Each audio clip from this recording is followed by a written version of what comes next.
முத்திரைனா என்ன, அது ஏன் பண்ணணும் அப்படின்னு சொல்லி கேட்குறாங்க. ஸோ ஒரு விஷயம் என்ன அப்படின்னு பார்த்தீங்கன்னா, நம்ம உடம்புல உள்ள ஆர்கான் எல்லாமே வந்து நம்மளுடைய விரல்களை வந்து பிரதிபலிக்கும். நரம்புகள் வந்து முடிகிற இடமா இருக்கும்.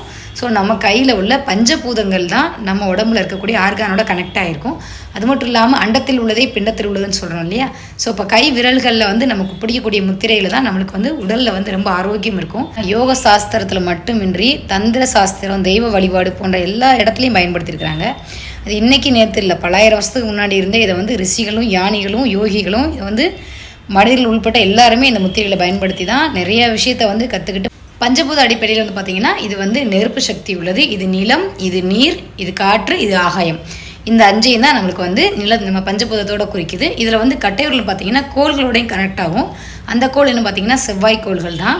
இது நம்ம வயிறு சம்மந்தமான பிரச்சனையை சரி பண்ணும். இது மட்டும் இல்லாமல் நம்ம 7 சக்கரா சொல்கிறோம் இல்லையா, அந்த சக்கராவில் வந்து இது வந்து மணிப்பூரகத்தை வந்து இது மென்ஷன் பண்ணும். அக்குபஞ்சர் அடிப்படையில் இது வந்து பார்த்திங்கன்னா எர்த்தோட சேர்ந்து, அதாவது பூமியை குறிக்கும். நம்ம எல்லா முத்திரைக்குமே வந்து பார்த்திங்கன்னா எல்லா விரல்களையும் கட்டை விரலால் தான் நம்ம பண்ணுவோம். ஏன் அப்படின்னு பார்த்தீங்கன்னா கட்டை விரல் வந்து செவ்வாய் கிரகத்தை சேர்ந்தது. ஸோ நெருப்பு சக்தி அதிகமாக இருக்கும். ஸோ மற்ற விரலில் இருக்கிற சக்தியை வெளியே போகும்போது அதை உள்ளிழுத்து இந்த சக்தியை மறுபடியும் திருப்பி இந்த விரல் கொடுக்கறனால தான் இது வந்து ரொம்ப ஸ்ட்ராங் நம்ம சொல்கிறோம். இது பஞ்சபூதத்தில் வந்து பார்த்திங்க அப்படின்னா காற்றுன்னு சொல்லுவோம். அது மட்டும் இல்லாமல் இது வந்து 7 சக்கராஸில் பார்த்திங்க அப்படின்னா அனாகதா.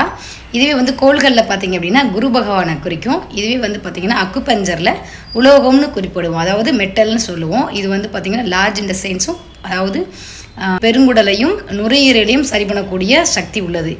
நடுவல் வந்து பூதத்தில் வந்து ஆகாயம்னு சொல்லுவோம்.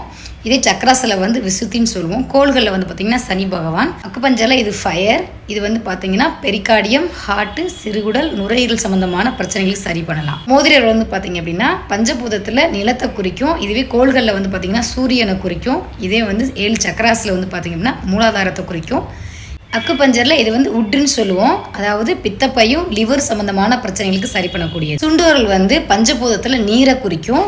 சக்கராஸில் வந்து பார்த்திங்க அப்படின்னா சுவாதிஷ்டானத்தை குறிக்கும். இதே கோள்களில் வந்து பார்த்திங்கன்னா புதனை குறிக்கும். அக்குபஞ்சரில் வாட்டரை குறிக்கும். இது வந்து ஸ்மால் இன்டெஸ்டைன்ஸும் ஹார்ட்டையும் வழிநடத்தக்கூடியது. ஸோ இத்தனை கைகளில் இருக்கிறனால தான் நம்ம கைகளில் வந்து நம்ம இதை சரி பண்ணிக்கலாம் அப்படின்னு சொல்கிறேன். ஸோ இந்த மாதிரி விஷயம்லாம் நீங்கள் தொடர்ந்து தெரிஞ்சுக்கணுன்னா ஃபாலோ பண்ணி வச்சுக்கோங்க.